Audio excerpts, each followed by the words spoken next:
Hello, my dudes, and hello, my dudettes, and welcome to Roxxon the Bifrost, where on each and every episode we discuss the coolest, chillest, and handsomest dude guy broman friend in the whole rock-free world, our guy Chad Hammer.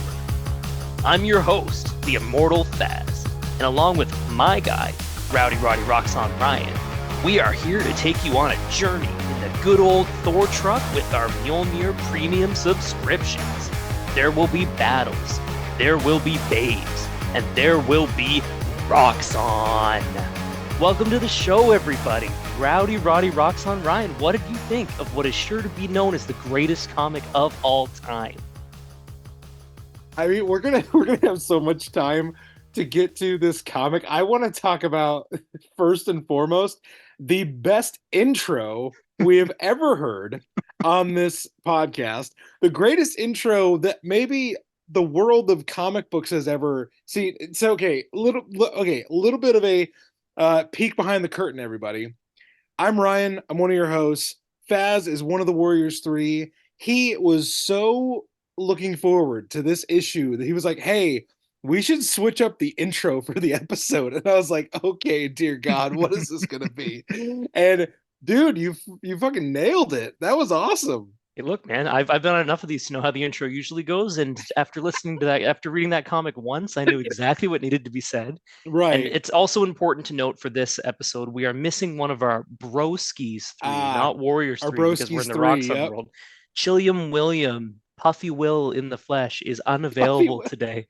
Or Puffer Will, whatever he called himself before. Check out Superpower Happy Hour for that reference. Yeah, there you go. It's all connected, just like the Marvel Comics universe. But it had to be done to show off what is truly one of the comics of all time. One of the comics of all time. Oh my gosh. Everybody, we are all you know what? I'm not even gonna say all jokes aside, because this entire issue is pretty much like a oops, all jokes. It's like, oops, all jokes, but incredibly meta at the same time. So here's what we are reading tonight. We have Roxxon Presents Thor #1, written by Al Ewing, penciled by Greg Land, inks by Jay Liston, and colors by Frank D'Armata, letters by Joe Sabino, and edited by Will Moss and Michelle Marchese. This is, I don't know if as the issue we've been looking forward to for the last few months, because it's so bonkers. It's so outside of our norm. And yet it is, I don't know, maybe one of the funniest things I've ever read. There's so much packed into this issue. And we're going to give you a synopsis. We're going to tell you, what we thought about this. But like, Faz, you were so hyped for this issue. Did this live up to the hype that you had going into for it? Oh man, it didn't just live up to the hype. It kind of blew the hype out of the water in that it's just not mailed in at all. Like, I didn't think that Al would put like every line, listeners, every panel has a joke in it. Every single one of them is a meta commentary. We're not going to be able to get to everything tonight in this comic because there's too much crazy shit, from Mjolnir being a premium subscription-based item that Thor uses to access his powers and to get into his truck, to him having a fucking truck, to everything that comes from there, like to appropriating surfer culture. Like, it just, oh my God, it hits, Ryan. It does everything I needed it to. Oh, yep, it hits the spot. You may be wondering, listeners, you're gonna get my thoughts on this issue. You're gonna get Faz's thoughts on this issue. Are we gonna get Will Rose's thoughts on this? Yes, we are. Will Rose sent in his thoughts because they could not be missed. They're indispensable for this issue. So we'll give you those thoughts at some point later on the episode. Faz has those queued up and he's going to read them off for us. Mm-hmm. A Rose report for the Roxxon presents the Rose report later on in the episode.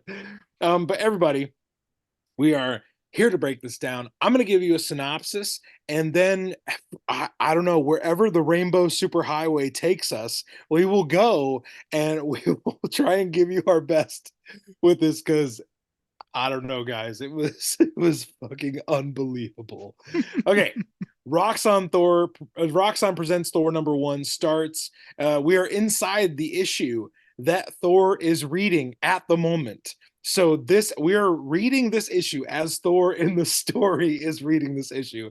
It starts off with Thor before the throne of Odin, and Odin basically says, "Hey, recently you were sent off to Earthgard, and yeah, that was all kind of like a ruse, like prove that you were loyal to me. Really, gods should just rule.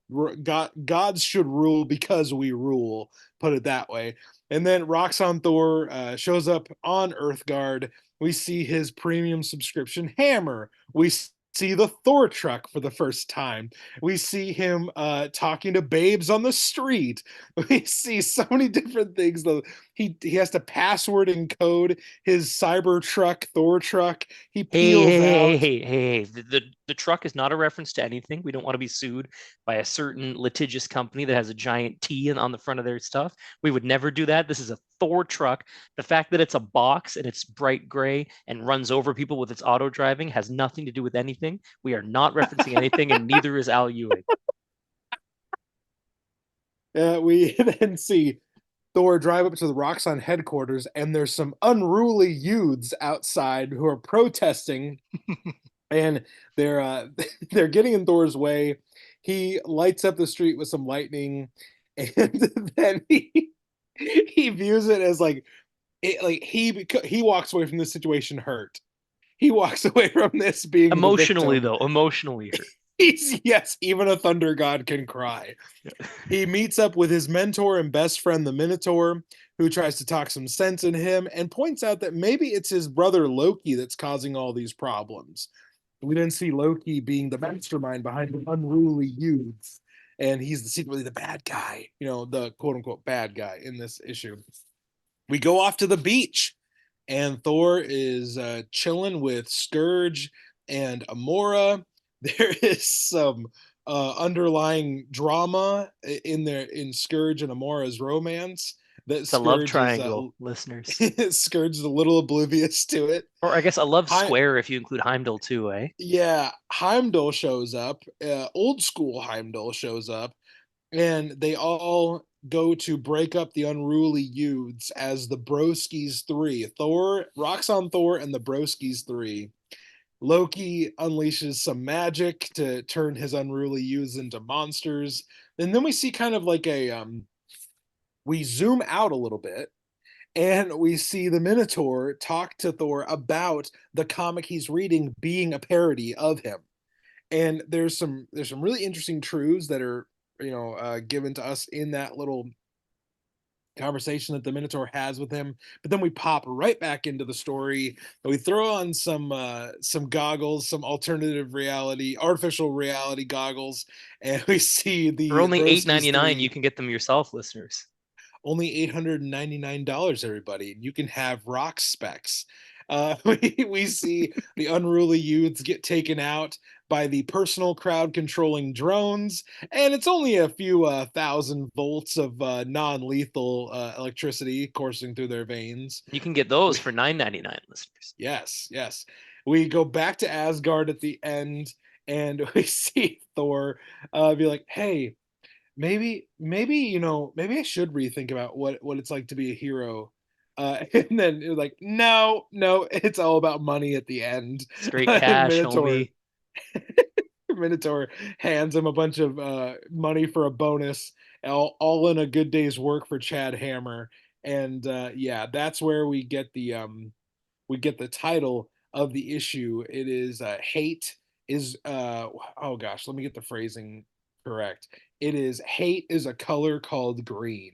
Yeah. And we end with seeing Roxxon Thor with a big old pile of money in his hands, and we're told that the next thing we're gonna see is Immortal Thor #10. But Faz, I don't think my synopsis did this comic any amount of justice. I was just trying to hit some high notes. Man, like what do you want to talk about first Well, with Roxxon Presents Thor? I want to talk about two parts that connect because our friend Will is going to want us to. Not Yes. only does in the first page or so Thor use the word radical, He But does. but later on in the issue, he's shown in this like Thor versus Surfer outfit where he's got this lightning encoded surfing outfit with the big hammer on front and a Roxxon beautiful surfboard. And I Yes, think big that rocks on all over the front of the surfboard. yeah, and that kind of segues into the fact that all the Roxxons over the course of the entire book are used amazingly. There's signs for Roxxon everywhere. Mjolnir has Roxxon on it. Captain America has Roxxon on his back in an ad about America, the greatest company on earth. Roxxon, 50 states of America, 50 years of Roxxon. Like Years of rocks on. just so much like they just oh my God, Ryan. I don't even know where to begin. I don't even know what to say. The reason for the haircut being, what did he say? He said, the All-Father hath raised no bums. Thou must get a haircut, my son, and a job in tech. So he gets the short haircut and becomes an AI spokes. Thou, thou must get a job in tech. Thou must get a haircut. Oh my gosh, dude. It is next level how just how good this is. And by the way, the 50 years of Roxxon, that is true. This is the 50th year of Roxxon. Yeah, that's awesome. So meta. And the reason why, I mean, in my opinion, the reason why Roxxon is seen in that little ad with Captain America was Roxxon's first appearance is in a issue of Captain America. Oh, even when we're So it's parodying, Al's all about paying homage to what came before, eh? That's awesome. Roxxon's first appearance came in Captain America number 180 it was released September 10th, 1974. Cool. So a little bit of deep diving there. The 50 years of Roxxon joke in it, even in a joke, it's not a joke. It's still friggin' fantastic. Man, the detail. Um, so okay, there's a few things here that we got to talk about that we've talked about in the previews. The Mjolnir. Mjolnir is this subscription based hammer that can do all these different kind of things, and it kind of resembles a phone at times because he can do different things with the hammer. He can swipe it and do different things, but also the hammer keeps upgrading throughout the issue because the hammer has different names throughout, and we end with the hammer being called, oh goodness, it's like Mjolnir Prime or something like that. Premium. Premium. Yeah, Mjolnir Mjolnir Premium. Yeah. Premium. But also though, it's got two important tasks to do all the Thor powers for him and also keep him updated on whatever the newest hilarious meme is. Yes. Yes. Oh my gosh. Yeah. So Mjolnir's great.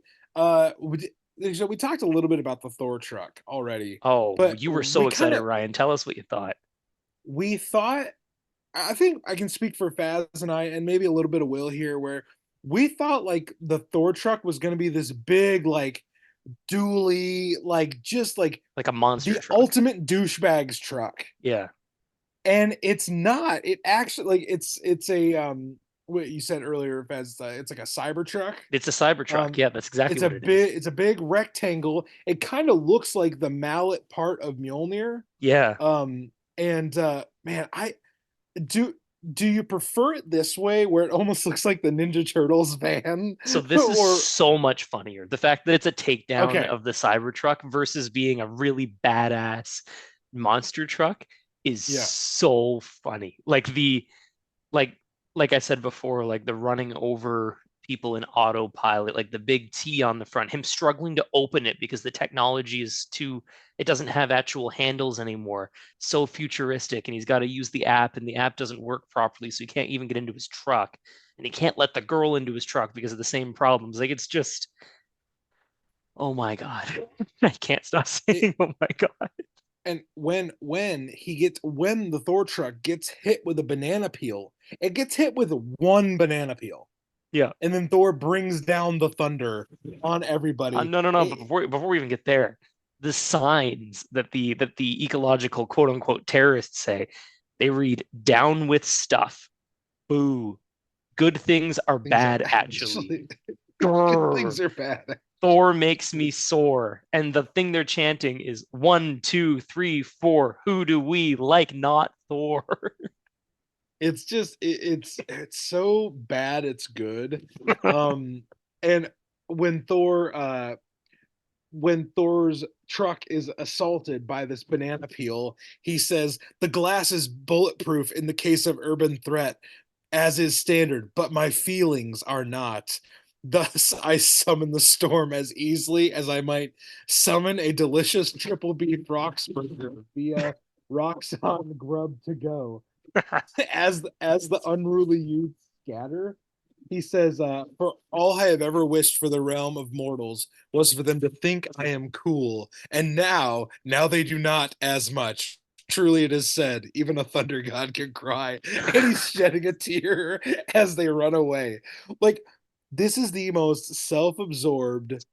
I can't think of another way to say it. Like, he's just a douche. He's He a is an piece of shit. absolute Exactly. Yeah. self-absorbed douche. Yeah. He's a narcissist. Like, everything is about him. And I just I love it's it's both, this comic is both very self-aware because of how Al is writing it, but he's writing a very unaware character. Hmm. um so we see Loki inserted in this story. Faz, what did you think of Loki's part to play, or maybe some of your highlights for the god of evil, the wicked bodacious trickster? So two things. Number one, them being like unable, like, sorry, Loki, we couldn't defeat him. And he's like, what? How could you not crush Thor when you had a whole banana skin to do it with? And then he talks about the wicked bodacious Thor truck that is yours for only $99,999. And then they What go, a deal. he says, time for another manipulative lie, methinks. And they go, wait, what was that? He goes, nothing.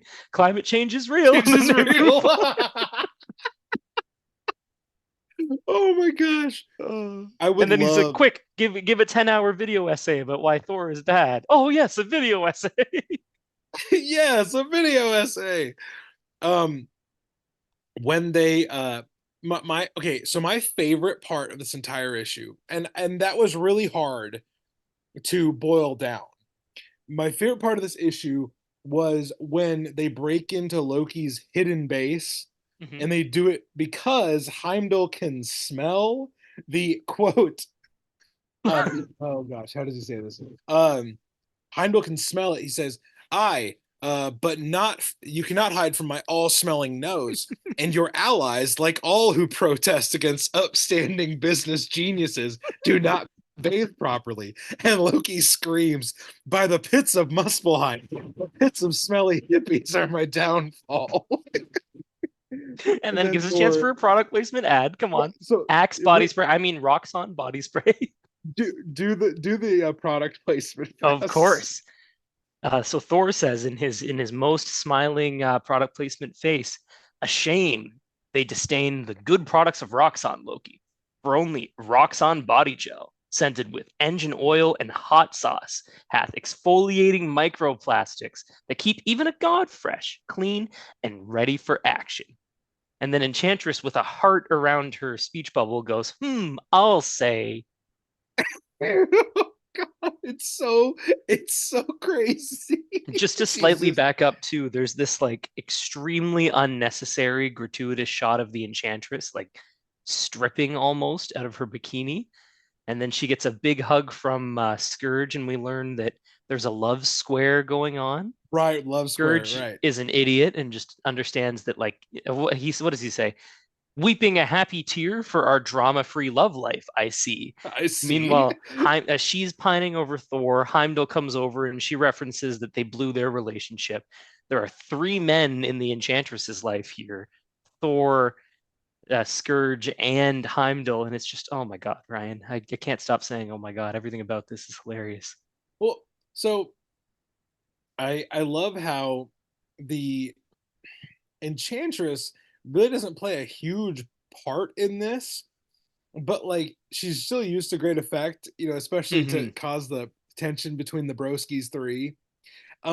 Which I will never get tired of saying, the Okay, actually, Broskies before we go three. any further, Ryan, if for this episode we are the Broskis three, do you think that Yes. you are Scourge, Heimdall, or the Enchantress? Remember that whatever you pick, Will and I can't be, and we have to fill this in for the three of us. I think I'm Heimdall. Okay, so your Heimdall is I Will. think you're Thor. No, no, no, no. Thor isn't an option. We have to be the three. We have to be the Broskis three, Oh well, right? that So, okay. so am I the So a more Enchantress or am I Scourge? Is the question. I think. Oh no. Oh no. I don't know what I want to say. I think I'm the Um, Enchantress personally. I you know what?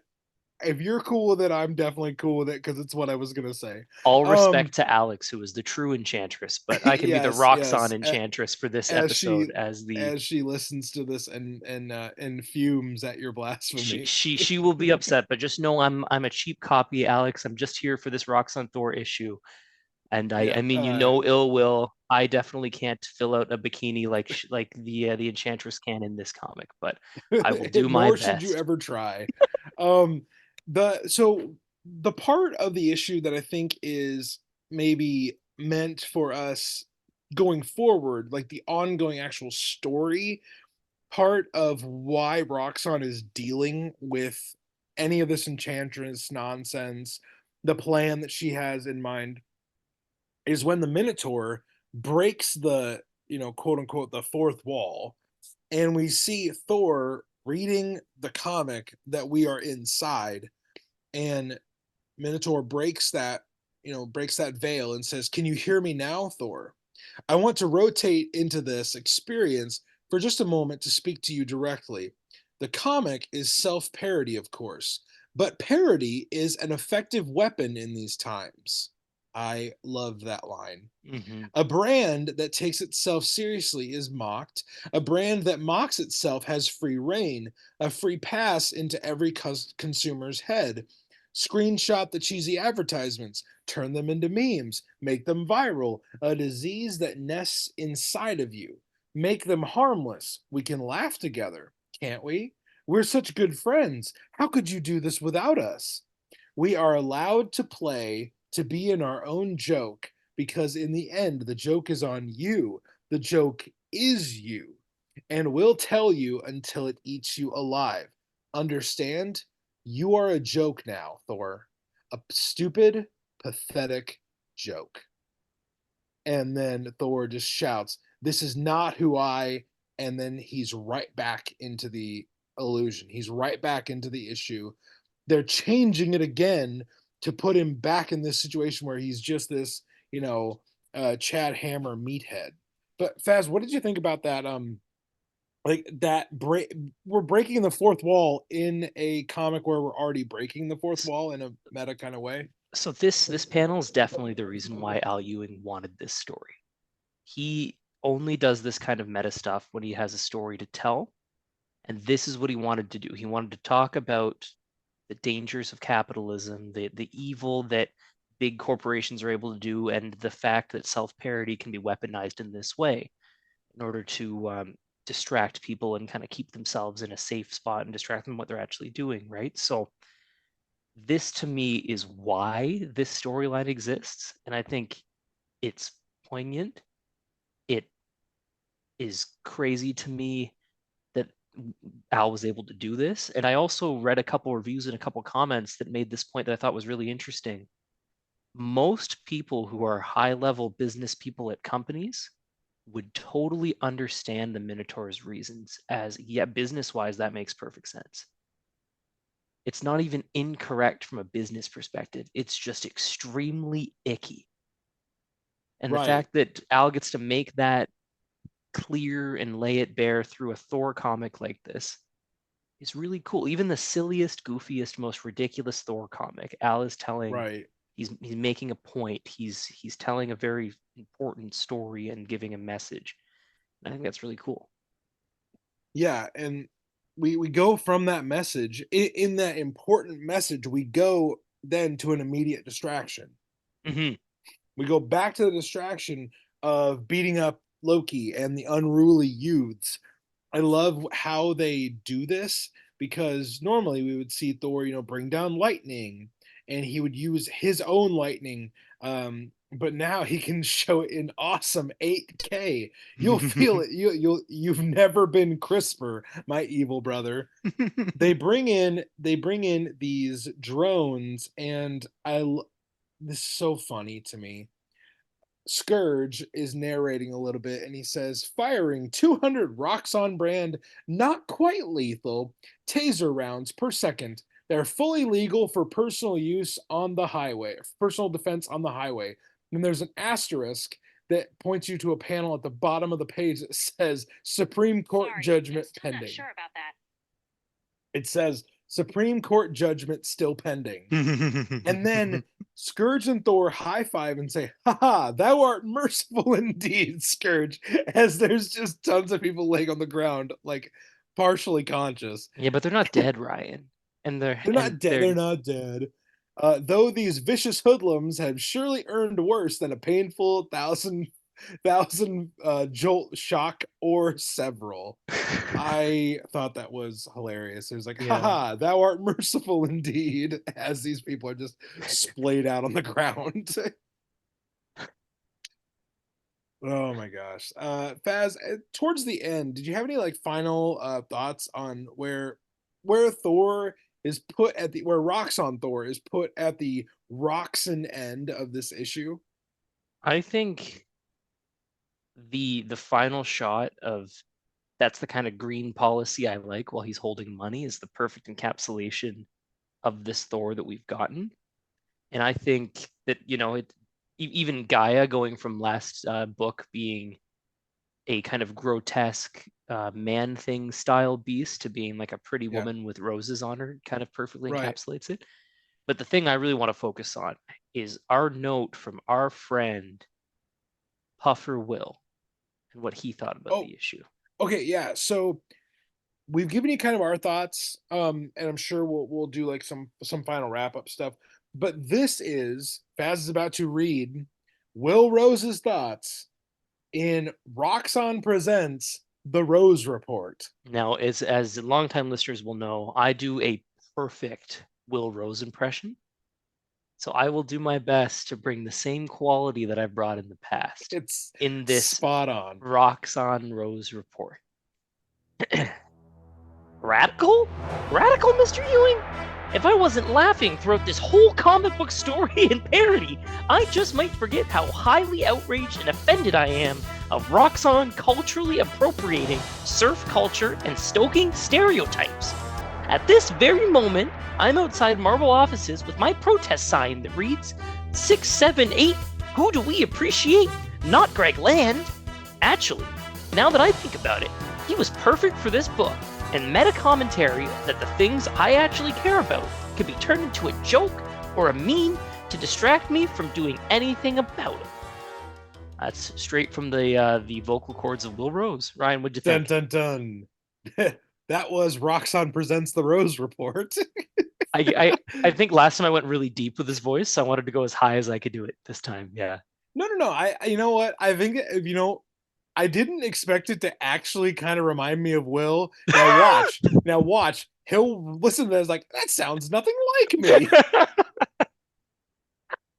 What? I don't know Turns why out it's Will coming out sounds so like Mickey sweetly. Mouse, poor guy. So Oh shit. to be clear, Will loved the issue, thought it was hilarious. Yes. He was shocked at the amount of surfing references, and he thought it was a really nice meta commentary. Is the takeaway, Yeah. guys? It might have been hard to hear over the high pitched squealing that came from me, but that's Over the these spot on impressionistic from the perfect. talents. I know you were all awestruck by how perfect my rendition of Will's voice was, but I thought they yeah, said Will wasn't on this episode. yeah, yeah, I yeah. heard him perfectly. They must have had him recorded early. That must have been what happened. Yeah, we're dropping it. We're dropping in voicemails now. Yeah, no, that's exactly it. But in some, like we were saying before, Ryan, I think if it went for longer than an issue, it would become annoying. But Oh, for as sure, for but as a sure. one-off hilarious parody, this was probably perfect. I could It, handle more, like if Al decided he wanted to do two or three of them, it wouldn't piss me off. But as a one-off like this, with every word being a joke, I don't think I would change a single thing.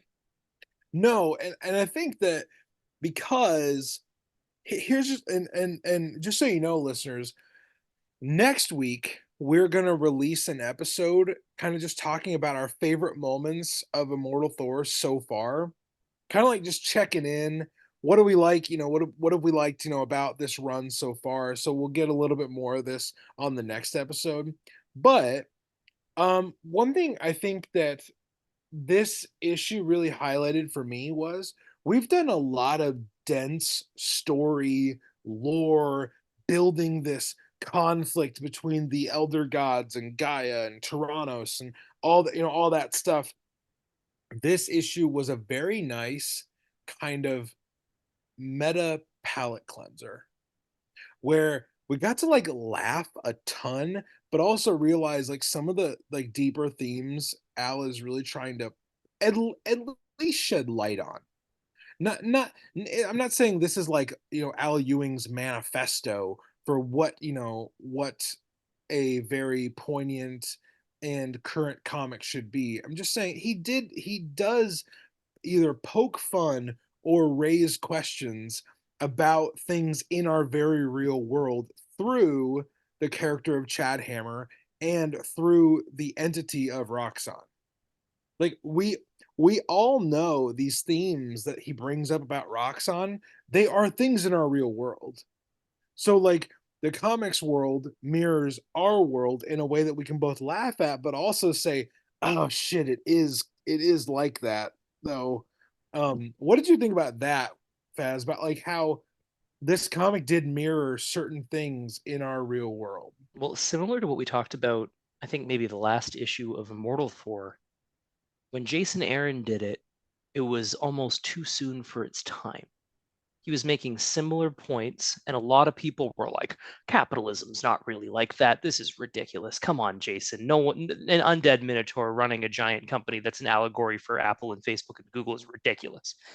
Now, 10 years later, Jason looks like a prophet, and Al looks like he's preaching the good news, right? Like, this is very He's much he's reaping the benefits like of a foundation well laid.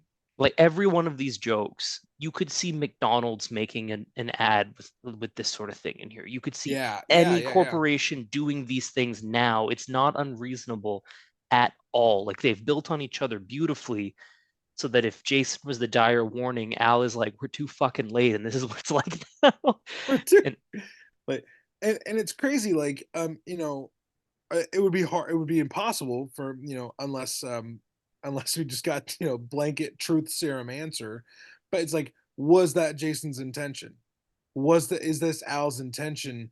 It's kind of hard to ignore some of the obvious signs that there's definite possibility, but without speaking authoritatively for those mhm, men and their writing, that's what we are taking from this. These messages that are so current, and like Faz said, like a lot of them even maybe ahead of the curve, yeah. and not maybe appreciated at this time. But this issue feels like a lot of people might look at this like, oh yeah, oh that's funny, some of those jokes are current events jokes. This comic may read a lot more poignantly in a year or two, or Mhm. 4 or 5. Who knows? It'd be nice to revisit this in like 4 or 5 years. Well, you can already see though, Ryan, like that 50 States of America ad, is that not 87% of the Super Bowl ads that play now? Hmm. Hmm. Like it's not really that different. Like it's right on the nose now. In 10 years when we live in a corporate hellscape run by whoever happens to win the tech race, I guess, it'll feel even more appealing. We won't be allowed to read it anymore, obviously, because of how the world's going to be. But We won't be allowed to read it anymore. Get your paper copy now. yeah. Oh my gosh. And by the way, we're just like, a lot of it is Faz and I talked about this on the pregame. A lot of this is like us talking out our ass about this. And Mhm. someone might be listening to this like, oh, these guys are talking out their ass about it. I was like, yes, but in a very self-aware way. I have one more thing I want to say on that topic. Yeah, yeah, yeah. There are people who like Thor comics and don't like the MCU that think that this is Al doing a takedown of the MCU here. That is not what this is. I don't want to Like you've pretend to read know. reviews like that? Yeah, there are people like on Twitter, like, finally, Al Ewing taking down the big MCU machine, showing That's not what us he's how doing. he's like the Roxxon Thor is a perfect allegory for Chris Hemsworth, and I'm so glad that he's finally done that. I will unequivocally say that is not what's happening here. Ryan and I might not be correct. I think we're probably right about it being a capitalist takedown, but it is not that. I can be certain for you people. That is not what is going on here. This is not a Disney Marvel Oh, bad take that well, you people might and want it to be. also like why yeah, no, that actually makes less sense to me. Um be I don't know. That just doesn't it doesn't that smacks of someone wanting it to be something Hmm. that it's not. Because also this like Chris Hemsworth's Thor is not this like capitalist spokesman guru guy. No. That's not who he is. He's a very the Hemsworth Thor is actually one of my favorite Thors because of how honest the character is with tragedy and loss and Hmm. responsibility and feeling the ownership of an entire, nine realms that falls apart And being at broken the end by of that his story. experience instead of being just unnaturally strong and leadery throughout the whole process. Like he's the Thor that was torn down by losing everything instead of Yeah. maintaining his composure in the moment, right? And that's the fact that people think that, or like the MCU making a comedy movie, means that it's the same as this book is hilarious in a whole nother way. Well, and in a way, like in a way, this is similar to the kind of storytelling that Thor gets in the MCU, where a lot of what Thor does is dark comedy. Hmm. Like where it and dark comedy has a really special way of getting across a message that yeah, like mortality and life and death and sorrow and hardship, like there's nothing funny about it. There is nothing funny about it, but what else are you going to do? Yeah, Crawl up in the corner and quit? Like that's the whole point of Taika's movies, right? Life sucks, and your options are to wallow in it or make the best of it. And his right. characters make the best of it. Which again, we say all of that just that quick MCU aside to be like that is not what's happening in Roxxon Presents No, Thor. it's not. No, it's not. We're fully in the commodification of Thor, where the Minotaur is using Thor To to make the get number across go up. to make the number go up. Yeah. That's what's important in this. It's everything in Roxxon Presents Thor goes back to what the Minotaur said in number 9 of Immortal Thor. His goal is to see the number go up. That is the goal. That is the key. And Roxxon Presents Thor number 1 has definitely made my number go up. It's Oh, definitely buddy. made Faz's number go up. My number is Will so up, or maybe I'm just happy to see you. It's hard to tell. Well, holy freaking smokes. So Faz, any final thoughts about Roxxon Presents Thor number 1? I am so glad it exists, and I can't wait to see what happens in Immortal Thor 10. Yes. Which hey, let's just real quick read the little teaser that we get for Immortal Thor number 10. Also in this issue, no letters page yet. Kind of bummed that we haven't had a letters Yeah, page well, in quite a Roxxon few. Thor's not gonna have a letters page unless if I write something like that intro into them, then they might include Oh it. my gosh. Baz, we need to write a Roxxon Thor letter to the editor. That's hilarious. We Don't need to tempt do me that. because Will might like that Um, enough. Will Moss, I'm saying, to share. I think it needs to happen. So here we go. The little preview for Immortal Thor number 10, which by the way has a beautiful cover of Hmm. Thor and Scourge fighting amidst the Roxxon office building with the Minotaur and Amora doing some water cooler talk in the Yeah. background. That is a great, great cover. Love what Alex Ross did with that. Hmm. Here's the synopsis. It says the son of Odin faced 3 of his greatest foes in battle with the fog of magic closing around him. Yet, even if he won, he lost, for Thor thought, not for his life, but for his death. This is the story of the immortal Thor and the Minotaur's final triumph. Oh, or Now, do you want to make predictions about 10? absolutely, because I have no idea where this is going. So the first three words that you cleverly didn't mention in your little summary here are What? Thor must die. And now that you've read that, I think that Thor is going to fight Roxxon Thor, and only one Thor can remain after their Thor Ooh, battle. I like that because we did see at the end of Immortal Thor #9, we did see that Roxxon Thor was in that image. Yeah, that's my guess, along with the Oh, the prophecy of Thor needing to die, maybe the one that Scourge had jumped in for. Maybe killing this Roxxon Thor will finish that off for them. oh, I like that. I like that That's a my lot. guess. I'm sure I'll be wrong because, these things are never we're never right with this kind of stuff, but that's I'm my I, current guess, I'm Fry Guy. in the synopsis or in the teaser for next issue. I am intrigued by the last part of the Hmm. teaser where it says the Minotaur's final triumph. What does that mean? Like, Yeah, I don't know. what does the Minotaur, we've established the Minotaur's goal is to see the number go up. So what is his version of triumph? Are we gonna get more information about the Rocks Dome? Are we gonna get more information about the Enchantress's plan? Why is she tied to the Minotaur and all this? Or have I missed a detail somewhere along the way? I want to know what the Minotaur's final triumph means. And this one feels like the wrap up of the Roxxon event as well. So For I'm it excited to see feels what like they for do. now, Yeah. because there's just so many loose ends, that we can trail off on. Toronto's is still out there. Well, We've got longtime readers will know that that's what Al's doing, right? He's spinning this story that's going to go out in 50 different ways, and then when it's finally time to end the book, they're all going to come in for some crazy clusterfuck, right? yep, yep. Roxxon presents the Thor War or something like that. Yeah, yeah. Thor Core Um War rocks on Thor War as part of the Absolute Absolution event. oh my gosh, how amazing would it be if this all ended in absolute absolution?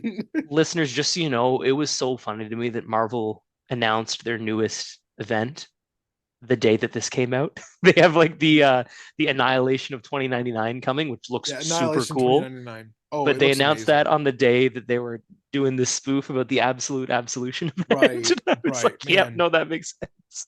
As our good friend Haley Hobbs said in a little group chat that we have with her and Will, um, comics fans are kind of getting everything this week. Hmm. That we're recording this a few days after Roxxon Presents Thor #1 came out, and both that day and then on the next Thursday, oh my gosh, so many different series have been announced, and slowly these things are just coming out. I'm like, oh, look for this in June, look for this in July. It's like, oh my gosh, comics fans are going to be eating so good over the summer, especially if you're a Marvel fan. It's going to be good times Like they ahead. must be selling well because they're making so many, right? Like it's Right. great to see. Oh, and hey, quick aside before we wrap this up, has Blood Hunt come out yet? No, The next month. Okay, so Blood Hunt is yet to come out, and that was like, isn't it like their first big rated R event? Yeah, Like, Vampires versus Avengers is gonna be super I cool. mean, just like there's so many kick-ass concepts coming out in the next few months, and I can't wait to read them. I can't wait to see what happens with Immortal Thor. So excited for next issue. But hey, everybody, that has been our breakdown, our review of Roxxon Presents Thor #1, an issue that we were very much looking forward to. And if you would like to talk to us about it, you'd like to engage in a conversation about Roxxon Presents Thor, you can check out the links in the episode description to our Discord and our Instagram. Instagram, you can send us a DM. You can comment in our posts. We're gonna probably be posting a few jokes from this issue. So if you want to get on board with that, follow us on Instagram and check out our Discord. Faz and I hang out there, and we'd be more than happy to talk to you about this comic, other stuff. We've got a bunch of awesome folks in that Hmm. server that you can hang out with. And if you would consider, just for a moment, consider supporting us at the next level, we have a link in our episode description that if you join our Patreon, our Many Pads Patreon, which is for all of our shows, across the Bifrost, Superpower Happy Hour, our new wrestling podcast, The Near Fall, which is going to have a new episode coming out very, very soon. Very, very excited about that. If you consider supporting us at the next level, you're going to get pre-games, bonus episodes, early episodes. You would have gotten this episode like 3 days Oh early. man, we should have had ads for the Patreon and put in like every 2 minutes of this Roxxon Thor talk if we were really doing this properly. Man, that you know what? If they do like a Roxxon Presents Thor #2, we will definitely up our game Yeah, again no, that's a to great uh idea. to meet the need for it because it feels like there's a need for it. But Listeners, also those are the all other good thing about Patreon is you get yeah, input. You can tell us what you like and we listen to right. you guys, right? It's like if there's things you enjoy that you want us to do more of, if there's like potential merch you'd be interested in, like tell us. And we're happy to Yeah, make that work because we're really here for you, right? Like our listeners, I mean, we're here to just chat with our friends about comics, but you guys are the ones who let right. us continue to do that, and we're Right. grateful for you guys. So if there's like if you guys want a shirt that has a Minotaur eating the Many Paths logo, then we'll have to ask the big boss, Kim Yeah, we're Does. gonna But have to ask the big boss about that. but if she's down and you guys all want it and there's enough of you, like we'll see what we can do, you know? That's a good point because there just so you know, everybody, and this is kind of a thing. Well, I guess we'll talk about a little bit on the other shows as well. But like, there's a thing coming up this summer where you're gonna have input on an entire like run of episodes, and it's gonna be awesome. And I think you guys are gonna enjoy that. But that's for Patreon members. So if you consider supporting us, Mm-hmm. that'd be awesome. All of that being said, for myself, for Faz, the Faz Guardian, I am going to set us aboard the Okay, the no, no, no, Rainbow no, no, Superhighway. no, no, no, no. Before there, Oh, well, for okay. Rowdy Roddy Roxxon Ryan, Oh God. I'm the immortal Faz, and here to take you on the super highway. Use as much diesel as you can, 9 miles a gallon. Stay spending your money on Roxxon